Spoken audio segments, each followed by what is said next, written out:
Living on the Navajo Nation can be difficult. The unemployment rate is high, poverty is a constant issue, and the problem with drug, alcohol, and domestic abuse never seems to go away. But one family finds it in themselves to create salvation. My grandmother's family lives outside of Shiprock, New Mexico, on the Navajo Nation. It's a small plot of land. There are 2 trailers, a house built by my great-grandfather with his own 2 hands, and there's a church. The church is called Yellow Hill Fellowship. It's a small Pentecostal Christian revival church.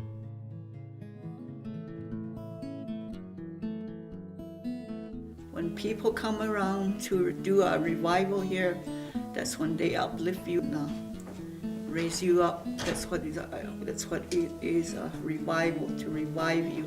Just helping people throughout the community.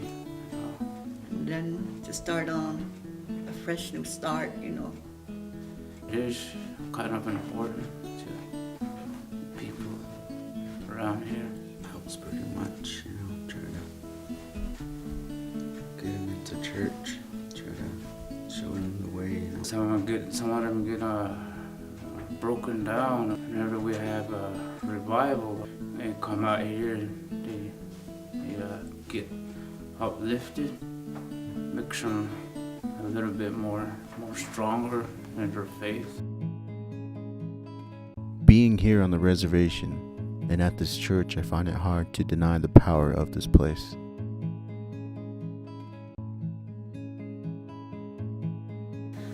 Usually we have a memorial revival for the pastor's husband in January, and we're going to have another one this coming May. And then we have our yearly memorial revival for my dad, which we usually do in September. So we probably have about 3 or 4 revivals a year. With what little money that the family has, they put most of it into the church.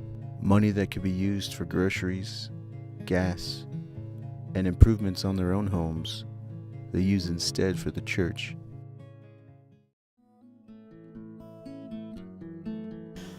Funding, mostly we just put out pledge envelope, and that's what we mostly do, but I have a Kleenex.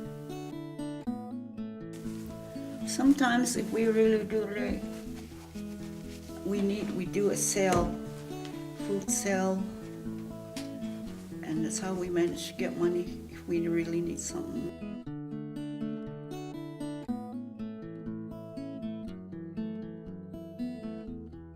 It was mostly done by my sister's boys. I call them my boys too, my sons, and they did mostly these themselves. did everything. We had to pick the right wood.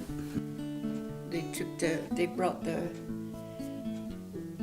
logs up from the mountain. They did the podium themselves and everything. But yeah, everything was handmade. Even the little crown on top, we went down to the wash and got some little thorns and made a little crown for it. Because we don't have a heater right now, and we just borrowed an old stove from one of our friends. So that's our number one priority this summer, to do a sale for a heater, and we do need stuff like air conditioner and things like that, but I don't know how we're going to do that. I like to cook for the church whenever we have revivals and stuff. I like to barbecue or whatever, cook for the church. And one of the things I would really want would probably be a separate little, like a dining area, where people could go next door and eat, could serve. It'd be easier that way. And we do need plumbing. They're supposed to build a restroom on the outside of the church, but they just did the foundation for it, but so far that's just the only thing. One thing we really need maybe is like a tractor or something, you know, to keep the area maintained. Mostly we have a problem with alcohols and drugs on the reservation, so that's what it's mainly for. It is very important for them to start, learning about Jesus and what he did, so they won't go into doing drugs and stuff like that. And we have a 4-year-old grandson. When you say something and he knows that you're lying, he'll tell you, you're not supposed to lie. Jesus is looking at you. Stuff like that, We like the kids to start learning that at a young age, so when they get older into their teenage years, they'll know and stay out of trouble. That's what we mainly want.